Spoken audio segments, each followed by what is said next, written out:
Trupa de teatru Prota din Panciu va oferi un spectacol deosebit cu ocazia Zilei Culturii Naționale. Este vorba despre piesa Oscar și Tanti Ros de Eric Emanuel Schmidt, pentru care tinerii au obținut marele premiu al celei de-a 8-a ediții a unui cunoscut festival de teatru de la Timișoara.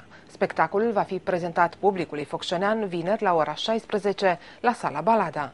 Piesa de teatru este pusă în scenă de regizorul Cătălin Sfârloagă, fondatorul trupei de teatru, și va fi jucată pe scena cinematografului Balada vineri cu începere de la orele 16. Evenimentul este organizat de către Direcția Județeană pentru Cultură Vrancea în colaborare cu ansamblul folcloric Țara Vrancei și primăria orașului Panciu. Este o colaborare pe care noi, știți că noi suntem autorii unor colaborări cu instituții de cultură din municipiul Focșani, dar nu numai. De data aceasta organizăm la sediul ansamblului folcloric Țara Vrancei, Cinema Balada, cum e cunoscut focșanelor. Organizăm acest eveniment. Este o sală generoasă.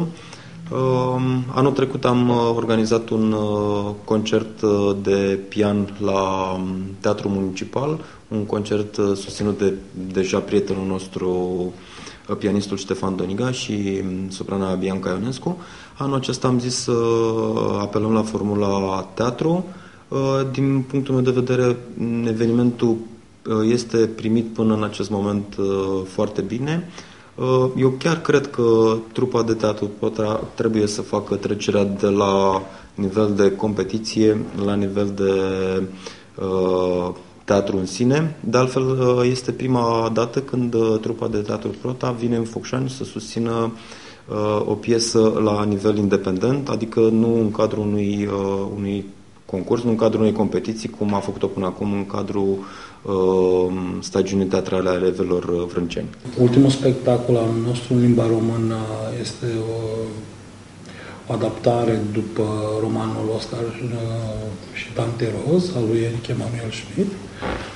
La fel se numește și spectacolul Oscar și Tanti Ros. Este un spectacol emoționant, un spectacol care ne pune pe fiecare din noi să ne punem întrebări și să ne căutăm. Piesa va fi interpretată de către Marius Iftica, Bianca Carabă, Diana Apostu, Miruna Tutoveanu, Eugeniu Isac, Ramona Ignat, Valentina Mănăilă, Ela Tătaru, Andrei Gheoca, Bogdan Robu și Ștefan Banciu, elevi ai liceului Ioan Slavici din Panciu. Oscar și Tanti Ros a obținut marele premiu al celei de-a 8-a ediție a Festivalului Național de Teatru pentru Copii și Tineri, organizat în Timișoara în luna octombrie 2015, dar și multe alte premii naționale. Intrarea la piesa de teatru Oscar și Tanti Ros este gratuită, accesul în sală făcându-se în limita locurilor disponibile.